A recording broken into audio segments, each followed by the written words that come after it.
वेद प्रेमियों, सुधी श्रोताओं, संप्रति हम सब ऋग्वेद के प्रथम मंडल के 61वें सूक्त के 13वें मंत्र की व्याख्या में प्रवेश करने जा रहे हैं। यह मंत्र त्रिशुप नामक छंद में निबद्ध है। दृष्टा ऋषि हैं नोधा गौतम, देवता हैं इंद्र और शीर्षक है अराजक तत्वों के विनाशक इंद्र की उपासना की सलाह। तो उपासकों को सम्मति देते हुए, सलाह देते हुए ऋषि इस मंत्र का कथन किए हैं। अब प्रथम मंत्र का उच्चारण हो जाए। ओम अस्येदु प्रब्रूहि पूर्व्याणि तुरस्य कर्माणि नव्य उक्थैः युधे यदि स्नान आयुधान् निर्धाय मालो निर्गृहाति शत्रून्। शब्दार्थ जाने। हे उपासको,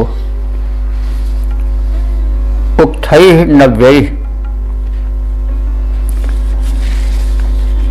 गुणों से प्रशंसनीय और नित्य नवीन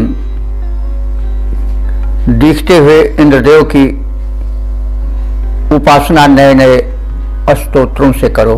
उक्त कहते हैं स्तोत्र को, स्तोत्र कहते हैं प्रार्थना के मंत्र को। नव्य माने नवीन। जो इंद्र शक्ताधिक्य के कारण नित्य नवीन प्रतीत होता है, ऐसे इंद्र की प्रार्थना में नए नए स्तोत्र का गुणगान हो, प्रार्थना हो। यत माने होता है जब, युद्धे माने युद्ध में, आयुधान स्नान, इंद्र आयुधान माने अस्त्रों को, स्नान माने धारण कर शत्रु पर प्रहार की इच्छा करता है। तब ऋघायमान शत्रुन, हिंसक शत्रुओं को वह निर्णाति, मारता जाता है। तुरस्य अस्य इत, तुरस्य माने शीघ्रता करने वाले, यानी अपने काम को शीघ्र निपटाने वाले, शत्रु संहार में विलंब न करने वाले। इस इंद्र, अस्य इस इंद्र के पूर्व्याणि कर्माणि, इसके जो पहले पराक्रम पूर्ण कार्य हुए हैं उसको प्रब्रूहि, प्रब्रूहि माने विशेष रूप से वर्णन करो। तो इंद्र नित्य नवीन है, उसकी शक्ति अपरंपार है और इसीलिए उसमें नित्य नवीनता दिखती है। तो ऐसे इंद्र के लिए आप लोग भी नित्य नए नए स्तोत्र का गुणगान करें। इंद्र में बड़ी विशेषताएं हैं। वो शत्रुओं पर तत्काल प्रहार करता है, अराजक तत्वों को तत्काल नष्ट करता है और इस कार्य में वो विलंब नहीं करता है। तो इस स्थिति में उसके समग्र गुणों का गुणगान होना चाहिए। ये ऋषि की सम्मति है उपासकों के लिए। सपाट रूप में एक बार अर्थ देख लें। हे मनुष्यों, तुम इंद्रदेव के पुरातन गुणों का वर्णन करते रहो, क्योंकि इंद्र अपने अनंत बल और पराक्रम के कारण नित्य प्रशंसनीय है। उसके पराक्रम में नित्य नवीनता बनी रहती है, इसलिए तुम्हारे स्तुतियों में भी नित्य नवीनता बनी रहे। युद्ध में इंद्र तीव्र गति धारण करता है, अराजक तत्वों के विनाश में विलंब नहीं करता है। वह अराजक तत्व, हिंसक शत्रु जो हैं उन्हें तत्काल मार डालता है और उनको विनष्ट करता चलता है। तो इंद्र के इन गुणों का स्मरण करते हुए उसके पराक्रम विषयक मंत्रों का नित्य पाठ होना चाहिए, ऐसी ऋषि की सलाह है। अब इसका हम छंदोबद्ध रूपांतरण देख लें। इंद्र के पुरातन गुणों का गुणगान करो, इंद्र के पुरातन गुणों का गुणगान करो, मानवों विचारो वह सबसे महान है। इंद्र है प्रशंसित, प्रशंसा का सुपात्र, उसे गुणाधिक्य कर्ता नवीनता प्रदान है। युद्ध मध्य तीव्र गति त्वरा दर्शनीय, जब दौड़ो दौड़ो शत्रुघात कर्ता सुजान है। कर्ता अराजक कुतत्व का विनाश, वह बड़ा ही महान बड़ा वीर बलवान है, बड़ा ही महान बड़ा वीर बलवान है। ओम वेद प्रेमियों, सुधी श्रोताओं, संप्रति हम सब ऋग्वेद के प्रथम मंडल के 61वें सूक्त के 14वें मंत्र की व्याख्या में प्रवेश करने जा रहे हैं। यह मंत्र त्रिशुप नामक छंद में निबद्ध है। मंत्र दृष्टा ऋषि हैं नोधा गौतम, देवता हैं इंद्र, विषय है अथवा शीर्षक है इंद्र में शक्तिशील और सौंदर्य का समावेश। अब एतद विषयक मंत्र का प्रथम पाठ हो जाए। ओम असेदो भिया गिरयश दृढ़ा द्रावाच भूमा जनुषस्तुजेते उपो वेनस्य जोगवान ओणिम सद्यो भवद्वीर्याय नोधाः। शब्दार्थ जाने। अस इत भिया, अस माने इसके, यानी अस इंद्रस्य, इत माने ही, निपात है इत, तो इस इंद्र के भिया माने भय से ही। तो कौन सा भय था? पर्वतों को लेकर के कहा जा रहा है कि पर्वत अपने पक्षक छेद के भय से इंद्र से घबराते हैं। तो यह मान्यता है, सायण ने भी इसे कहा है कि पहले पर्वतों के पंख हुआ करते थे, वे उड़ा करते थे, और आज यहाँ हैं बैठ गए, फिर दूसरी जगह बैठे तो पूरी जमीन पूरी आबादी सब बिल्कुल तहस नहस कर देते थे। तो चूंकि इंद्र नियामक है, इसलिए उसने पर्वतों के पंखों को कुतर दिया, काट दिया अपने वजह से, और वे जहां थे वहीं पर स्थिर हो गए। तो अब इसको सुन करके हमें कुछ वैज्ञानिकता की ओर ध्यान जाता है, जिसको कि भूगर्भशास्त्री प्रकट किए हैं। ऐसा माना जाता है कि पहले जो पृथ्वी थी वो आग का धधकता हुआ गोला था, सूर्य का एक अंश था। ब्रह्मांड की रचना के विषय में, यानी सौरमंडल की रचना के विषय में यह कथन है वैज्ञानिकों का कि किसी समय एक बड़ा शक्तिशाली तारा जो सूर्य से कहीं अधिक शक्तिशाली था, वो सूर्य के इतने निकट होकर के गुजरा कि सूर्य का वो जो गोला तप्त था उसमें तरंगे उठने लगी और एक गिल्ली नुमा भाग टूट करके पृथक हो गया, और वो फिर टूट टूट करके इस नवग्रह रूप में, मतलब पृथ्वी, बृहस्पति, शनैश्वर, राहु, केतु आज के रूप में फैल गया, मंगल आज के रूप में। उसमें सबसे बड़ा टुकड़ा बृहस्पति माना जाता है। तो यह भी कथन है कि जब धीरे धीरे पृथ्वी ठंडी होने लगी तो उस ठंडी होने से उसमें सिकुड़न पड़ने लगी। जैसे बैगन भूजा जाता है आग में, या टमाटर डाला जाता है, कोई और चीज़ें डाली जाती हैं तो वो फूली रहती हैं, बाद में उनमें सिकुड़न सी पड़ जाती है। तो पृथ्वी तो बहुत बड़ी है, भारी विस्तार है, तो उसमें जब सिकुड़न पड़ी तो जो ऊपर भाग उठा वो पहाड़ बन गया, और जो भाग नीचे पड़ा रह गया सिलवट रूप में वो जो था तराई बन गया। ऐसा भूगर्भ शास्त्रियों का, जिसको जियोलॉजिस्ट कहते हैं, उनका मत है। तो यह जो क्रम था वो सृष्टि के निर्माण काल में ज्यादा रहा होगा। धीरे धीरे धीरे धीरे सिलसिला कम होता गया होगा।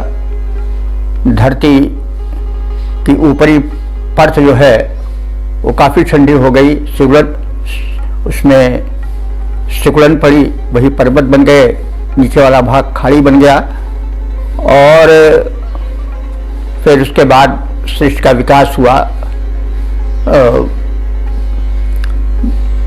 समुद्र बने, जल बना, फिर वाष्पित हुआ, पहाड़ पर वो बर्फ बन करके जमा नदियां निकली। ये तो सब विकास का एक क्रम था।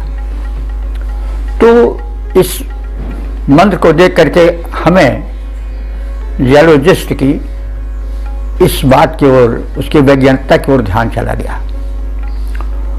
तो इंद्र व्यवस्थापक है, तो उसने पर्वतों के पंख काट दिए, यानी जो बार बार पर्वतों का उभार होता था धरती के नीचे, तो अभी भी आग जल रही है, हजारों मील लंबी चौड़ी ज्वालामुखियों के रूप में प्रकट होती है वो। लेकिन प्रारंभ में जब प्रारंभ की सिलवटें थी, उसकी परतें थी, वो ठंडी होने लगी, तो यह क्रम पहले ज्यादा था पर्वतों के उभरने का, फिर धीरे धीरे कम होता गया।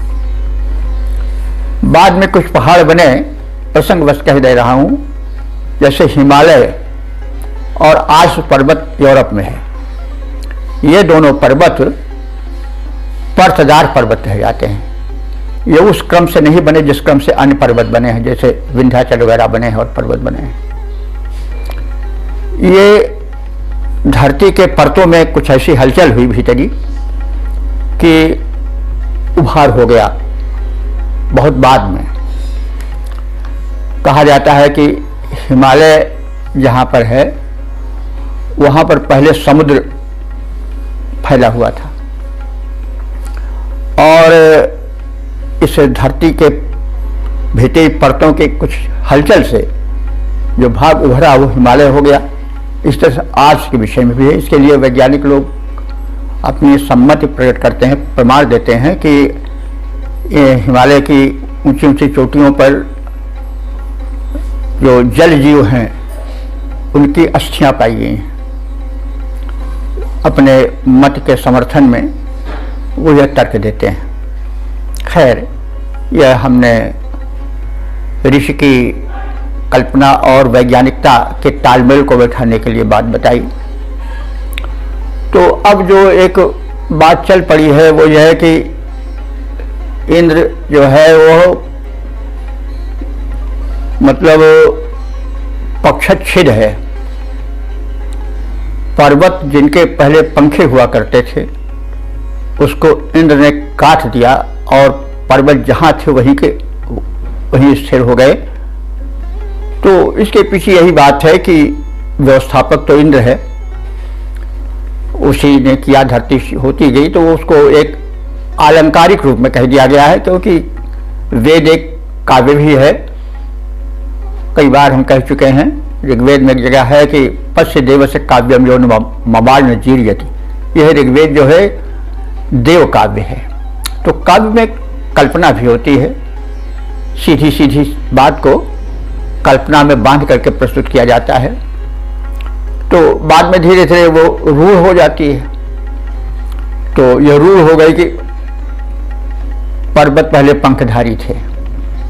तो ये तो काव्य की बात है, लेकिन उसका यथार्थ जो हमने अभी कहा वही हो सकता है। और क्योंकि ऋषि अज्ञानी तो थे नहीं, ऋषि को सब ज्ञान था। अब हम यह नहीं कह सकते कि अंधविश्वासी थे। अब ये उनकी एक काव्यात्मक उक्ति है जिसको हमने आज के वैज्ञानिक मत से जोड़ने की चेष्टा की। अच्छा, अब आगे चलें। तो अस्य भिया, भी माने भय, भिया तृतीया एक वचन है। इस इंद्र के भय से, पक्षच्छेद इंद्र के भय से, गिरह च दृढ़ा, गिरह माने पर्वत, गिरह गिरि का बहुवचन है, यानी तमाम पर्वत। दृढ़ा माने दृढ़ हो गए, एक स्थान पर टिक गए। और अब वे वो अपनी दुश्चेष्टा नहीं करते हैं कि उड़े, यहाँ गिरे वहाँ गिरे वहाँ बैठे, यानी उनका ये जो उभार वाला क्रम है वो समाप्त हो गया। उसका इंद्र व्यवस्थापक है, इसलिए उसी के भय से। अब एक काव्यात्मक प्रारूप है, सीधी सीधी ये समझना चाहिए कि जो परम व्यवस्थापक है, इंद्र है, उसने धरती में बार बार पहाड़ बन रहे थे सिकुड़न के कारण, जब परत ठंडी होने लगी तो वो क्रम बंद हो गया। उसके पीछे उसी का अनुशासन है। इसको काव्यात्मक ढंग से कहा गया है, इसलिए हम लोग समझे। तो इस इंद्र के भय से ही पर्वत अब स्थिर हो गए हैं, दृढ़ हो गए, दृढ़ हो गए हैं। द्यावा भूमा च तुजेते, द्यावा माने द्युलोक और भूमा माने भूलोक, वे कांपते हैं। भाई जो परम शक्तिशाली है उससे कांपेंगे ही लोग। तो परमात्मा के तो सब दाएं बाएं हाथ का खेल है। उसने तो जो ब्रह्मांड बनाया उसमें पृथ्वी कुछ नहीं है। एक हिमालय में जैसे सरसों हो, वो भी हम कुछ ज्यादा कह गए। यानी धरती इस ब्रह्मांड के व्यापक विस्तार में कोई अपना अस्तित्व नहीं रखती है। तो फिर ऐसे शक्तिशाली जो कि पूरे ब्रह्मांड का नियामक है, जैसा हम पहले कहते आए हैं कि ऋषियों ने उस परम नियामक शक्ति को जो नाम दिया उसे इंद्र का नाम दिया। इंद्र माने स्वामी, मालिक। वो बाद में विकसित होता रहा, भिन्न भिन्न धर्म संप्रदायों में लोगों ने भिन्न भिन्न नाम दिया, शक्ति वही है।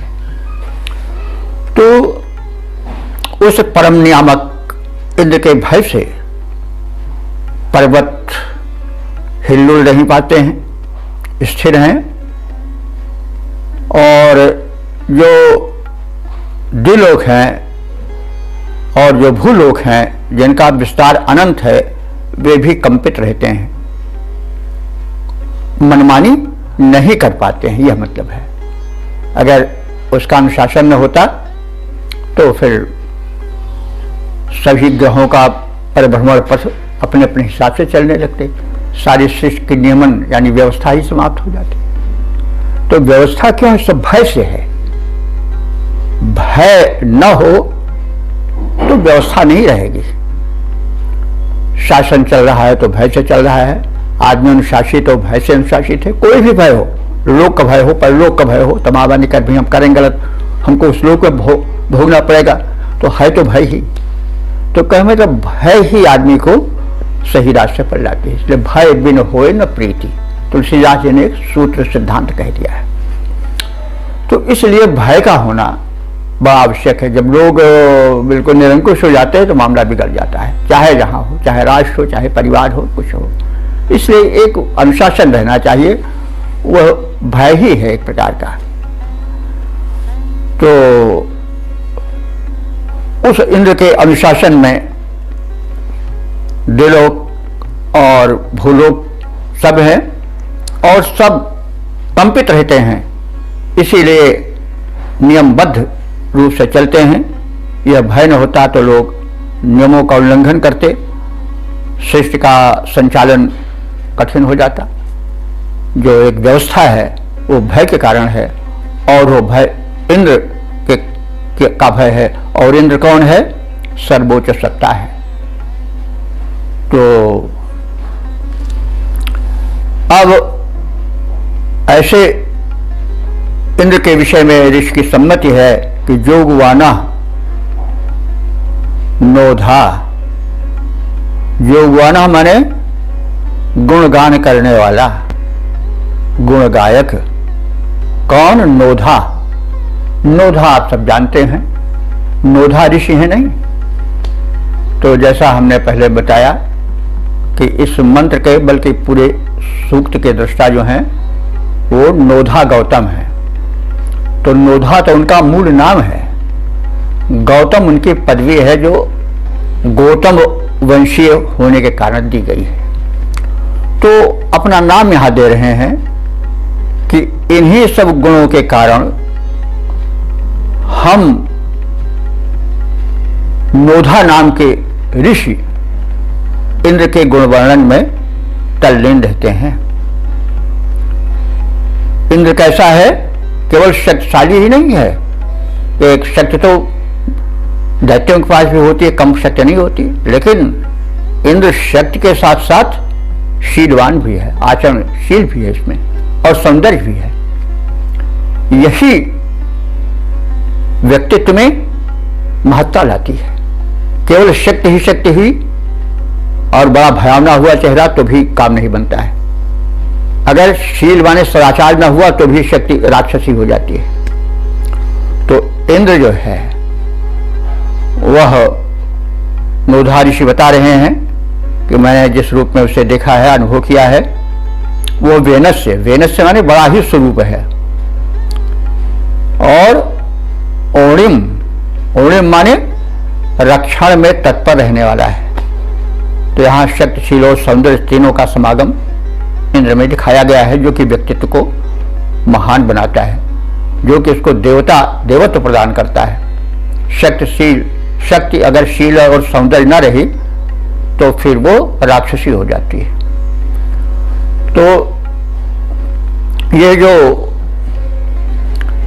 ऋषि है नोधा, वो उस वेनस से माने स्वरूप इंद्र जो कि रक्षण में तत्पर रहता है, उसके संरक्षण में रह करके सद्य माने शीघ्र ही वीर्याय भूत, वीर्य कहते हैं पराक्रम को, बल को। तो वीर्याय भूत माने बल वीर्य से पराक्रम से युक्त हो गया। ऋषि अपना अनुभव बता रहा है कि मैंने कथित गुणों से युक्त उस परम देव इंद्र की उपासना की, मुझको उसका फल मिला कि मुझ में आत्मबल बढ़ा, शारीरिक बल बढ़ा और मैं शक्ति संपन्न बन गया। यह मेरा निजी अनुभव है, ऐसा ऋषि बता रहा है। अब इसके सपाट भावार्थ को देख लें। इन्हीं इंद्र के भय से कि उनके पंख काट न दिए जाएं, पर्वत एक स्थान पर निश्चल होकर टिके हुए हैं। इन इंद्र के भय से द्युलोक और पृथ्वीलोक कांपते रहते हैं और एक अनुशासन में रहते हैं, नियमबद्ध रहते हैं। नोधा ऋषि अपना अनुभव बताते हुए कह रहे हैं कि इन्हीं स्वरूप इंद्र के संरक्षण में रहकर उन्होंने बलवत्ता प्राप्त की और शीघ्र ही बलवान बन गए। अब इसका पद्य रूपांतरण देख लिया जाए। इंद्र रूपवान बलवान शील का निधान, यश का वितान चारों ओर छवि पाता है। गिरि भय खाते कहीं हिल डुल पाते नहीं, इंद्र का विशाल बल उनको दबाता है। शक्ति को बिलोक लोक कंपित समग्र और भूमि कांप जाती अंतरिक्ष भय खाता है। नोधा ऋषि रक्षण को पाके बलवान बना, शक्तिमान इंद्र का महान गुण गाता है। शक्तिमान इंद्र का महान गुण गाता है। ओम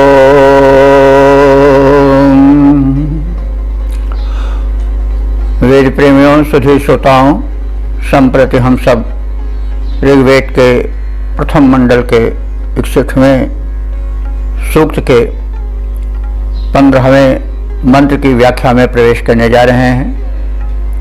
यह मंत्र त्रिष्टुप नामक छंद में निबद्ध है।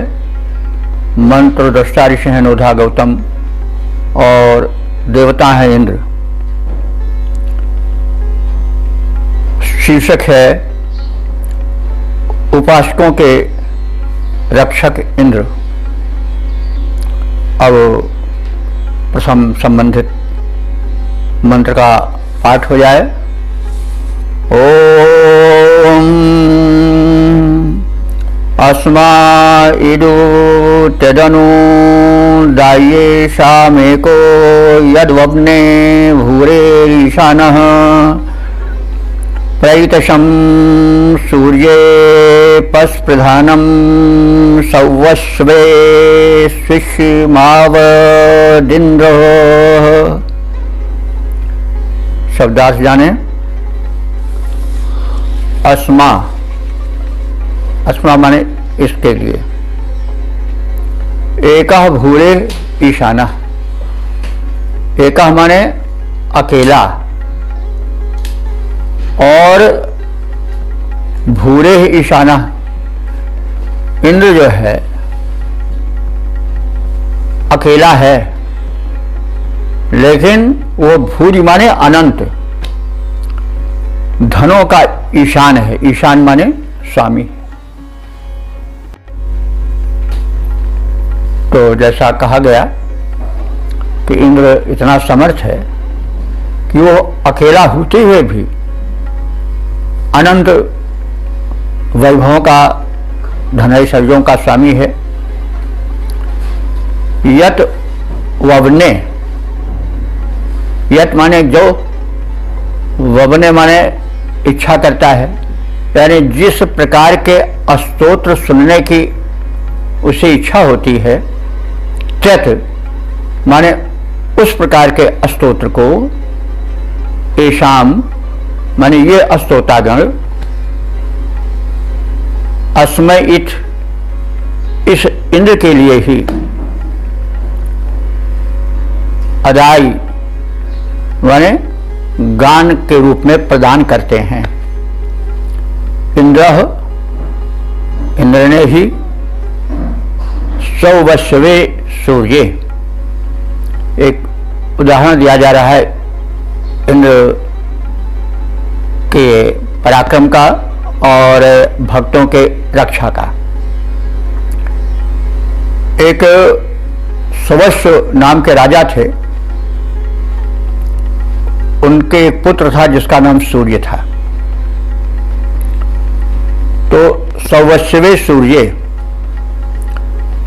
सौवस्व का जो पुत्र है वो सौवस्व होगा, व्याकरण से बनता है। इसे दशरथ से, जैसे दाशरथ बन जाता है राम के लिए, वैसे सौवस्व राजा थे और उनके पुत्र को सौवस्व कहा गया पिता होने के नाते, और उस पुत्र का नाम सूर्य था। तो सौवस्व के पुत्र सूर्य के साथ प्रस्प्रधानम माने युद्ध करते हुए। कौन युद्ध कर रहे थे? स्वस्विन, स्वस्विम, स्वस्विम माने सोम यज्ञ करता। वो सोम यज्ञ करता कौन थे? एतश, एतश नाम के ऋषि थे। तो एतश नाम के ऋषि में, और जो सवस्व राजा के पुत्र सूर्य थे उनमें किसी कारण से वमन से हो गया और युद्ध की स्थिति आ गई, युद्ध होने लगा। लेकिन जो एतश नाम के ऋषि थे वे शिष्य में थे, यानी सोम यज्ञ करके इंद्र के प्रति अपने भक्ति भाव को समर्पित करते रहते थे। इसलिए उन शुभ कर्म यज्ञ करने वाले सौम्य भाव से भरे हुए एतश नाम के ऋषि की इंद्र ने प्रअवत माने विशेष रूप से रक्षा की थी।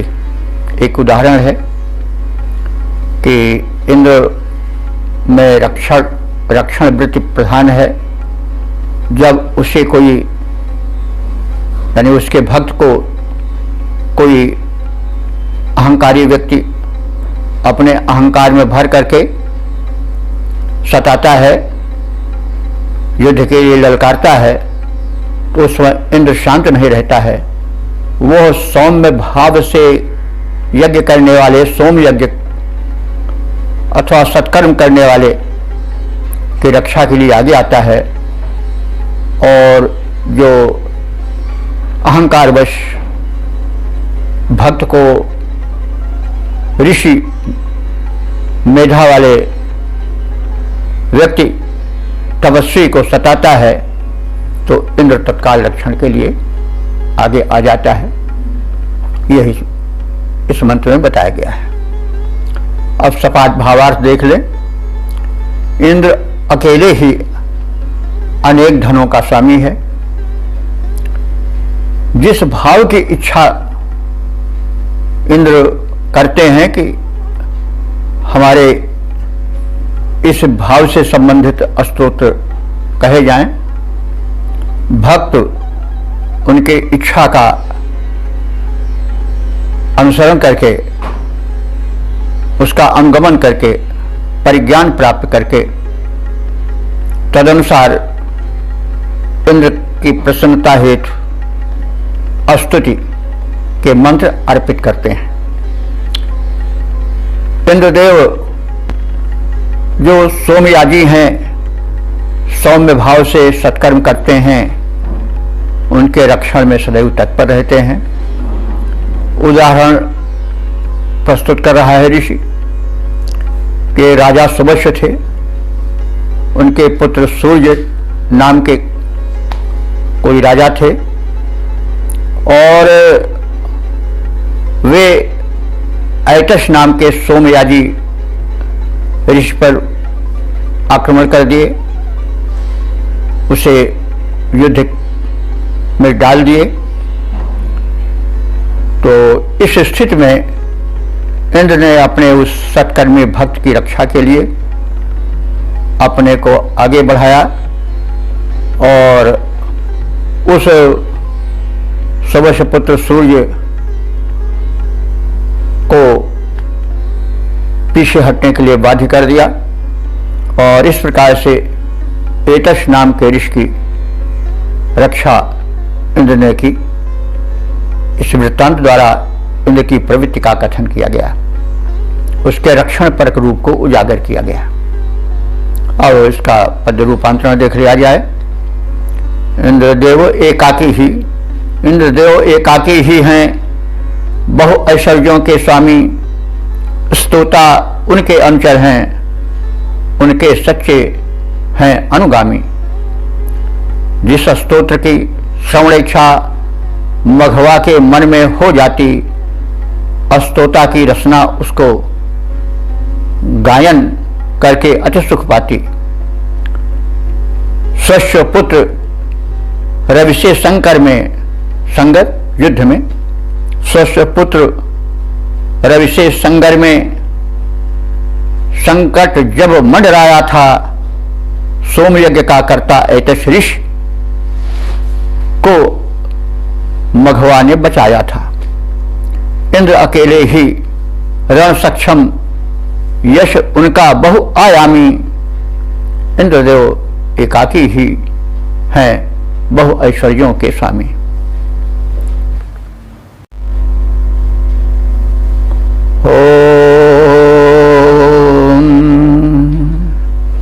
वेद प्रेमियों, सुधी श्रोताओं, संप्रति हम सब ऋग्वेद के प्रथम मंडल के 61वें सूक्त के 16वें मंत्र की व्याख्या में प्रवेश करने जा रहे हैं।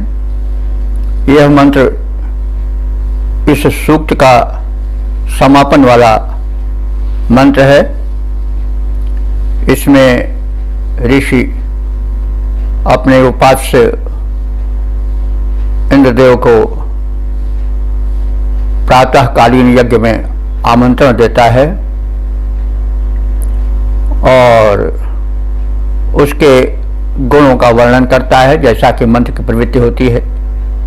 प्रथम देवता के गुणों का वर्णन किया जाता है, फिर अपने मनोरथ को प्रकट किया जाता है। तो इस मंत्र में पहले इंद्र के गुणों का कथन, फिर शीघ्र ही रथ पर आरूढ़ होकर यज्ञ भूमि पर आने का आमंत्रण और प्रातःकालीन समन में यज्ञ में सोमपान का आग्रह। तो अब इस मंत्र का पाठ हो जाए। ओम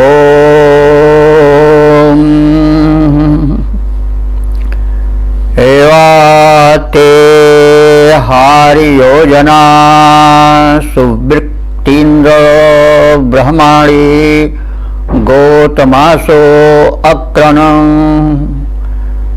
ऐषु विश्वपेशसं धियं धाः प्रातर्मक्षु धिया वसुर्जगम्यात्।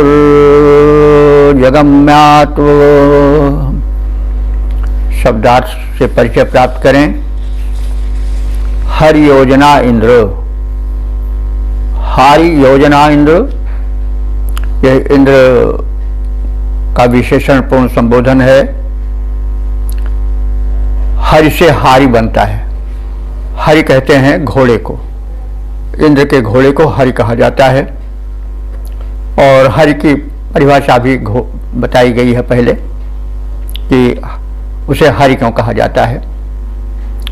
तो हारि योजना इंद्र,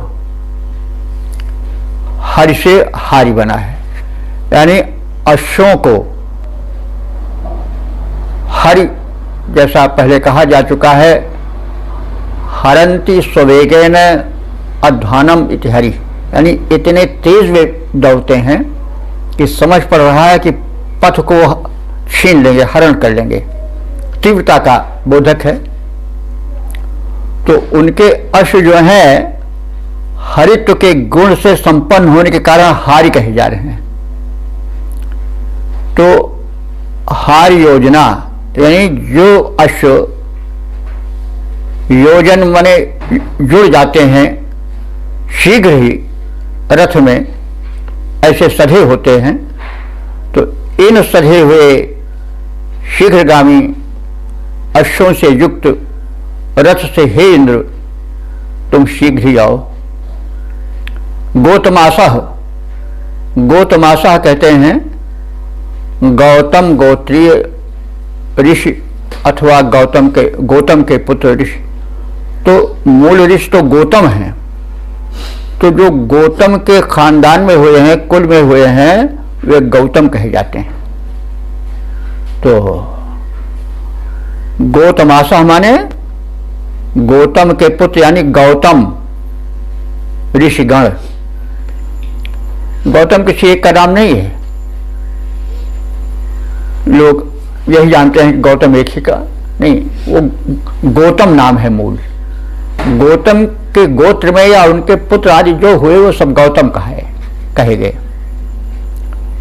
तो गौतमासः गौतम के पुत्र अथवा गौतम गोत्रीय ऋषि। ते ऐसा, ते माने तुम्हारे लिए, ऐसा माने यह क्या, सुवृत्त ब्रह्माणी। सुवृत्त माने अच्छी प्रकार से गाए गए अस्तुत परख, ब्रह्माणी माने मंत्रों को। ब्रह्म शब्द है, वेद मंत्र को ब्रह्म कहा जाता है। ब्रह्म ब्रह्मणी ब्रह्माणी, बहुवचन में ब्रह्माणी होता है। तो सुवृत्त माने जो अच्छी तरह से शब्दबद्ध किए गए हैं ऐसे मंत्र। अक्रन, इन गौतम ऋषियों ने या गौतम वंशी ऋषियों ने अक्रम माने रचा है, छंदोबद्ध किया है। येषु, येषु माने इनमें, इन मंत्रों में विश्व पेशसम धियम धा, विश्वपेशम माने बहु गुणधारी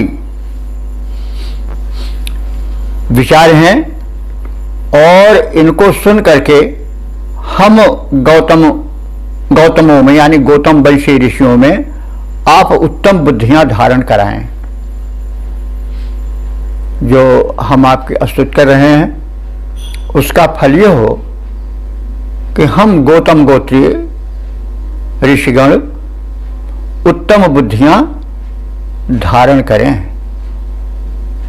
हमारी बुद्धि उत्तम हो, क्योंकि बुद्धि ही तो बल है। बुद्धि अगर शुद्ध हुई तो मनुष्य देवता बन जाएगा, समृद्ध बन जाएगा, सुखी बन जाएगा, और बुद्धि अगर बिगड़ गई तो फिर आदमी बिगड़ गया, नष्ट हो गया। तो इसलिए बुद्धि की शुद्धि, उसकी प्रखरता की प्रार्थना आवश्यक है। तो यह गौतम ऋषि मंडल जो है वो कह रहा है कि हम सब विविध क्षेत्रों में कार्य कुशल बुद्धियों को पावें। हे इंद्र, आपसे पावें, क्योंकि आप धिया वसु, आप बुद्धियों के भंडार हैं, यानी बुद्धि रूपी वसु धन रत्न आप में भरे पड़े हैं। तो जिसके पास होगा वही तो दे पावेगा। तो ऋषि कह रहे हैं कि हे इंद्रदेव, आप बुद्धियों के भंडार हो, बुद्धि के रत्न आप में भरे पड़े हैं, और आप उनके प्रदान करने वाले हो। हे इंद्र, ऐसे आपको हम गौतम वंशीय ऋषि प्रातः काल के समन में, समन कहते हैं, आप सब जानते हैं, 3 समन होते हैं। जब यानी मधु, इसको कहते हैं मधुर सोमरस निचोड़ा जाता है, वह प्रातः, मध्याह्न और सायंकाल में निचोड़ा जाता है। संबंधित देवों का आवाहन किया जाता है, उनको सोमरस प्रस्तुत किया जाता है। तो इसमें जो ऋषि हैं गौतम वंशी, वो कह रहे हैं कि हे इंद्रदेव, आप इस प्रातः सवन में मक्षु माने शीघ्र ही, अगम्यात आ जाइए। तो इस प्रकार से इंद्र के वैशिष्ट को कहकर प्रातःकालीन सवन में, यज्ञ में इंद्र को तीव्रगामी रथ से आने का आमंत्रण है, और प्रार्थना है कि इन गौतम वंशीय ऋषियों में उच्च कोट की बुद्धि का विवर्धन हो। इसको सपाट रूप में हम देख लें। हे उत्तम अश्वयोजित रथों के स्वामी इंद्र, गौतम गोत्रीय ऋषियों ने तुम्हारे ही निमित्त शत्रु निरोधक आकर्षक स्तोत्रों का गुणगान किया है। स्तोत्रों की आपकी प्रशंसा में, आराधना में, उपासना में प्रस्तुत किया है।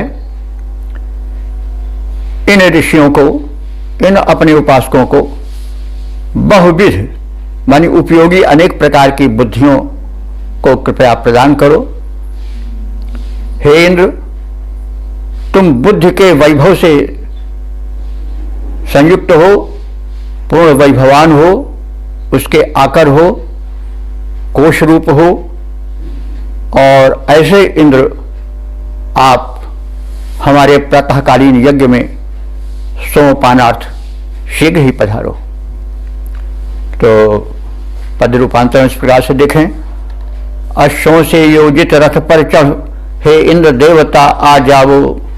अश्वों से योजित रथ पर चढ़, हे इंद्र देवता आ जाओ। है यज्ञ हो रहा, सत्वर ही प्रातः यज्ञ स्थल पर आओ। गौतम गोत्री अस्तोताओं ने तेरा ही गुणगान किया, रिपुरोधक अस्तोत्रों द्वारा तेरा सादर सम्मान किया। आओ यज्ञ स्थल पर इनको बहुविध बुद्धियां प्रदान करो। प्रज्ञा से वैभव प्राप्त इंद्र, प्रज्ञा से वैभव प्राप्त इंद्र, इनका समस्त दुख द्वंद्व हरो। शुभ अनुष्ठान को सफल करो, ऐश्वर्य मेघवत बरसाओ। अश्वों से योजित रथ पर चढ़ हे इंद्र देवता आ जाओ। यज्ञ हो रहा, सत्वर ही प्रातः यज्ञ स्थल पर आओ।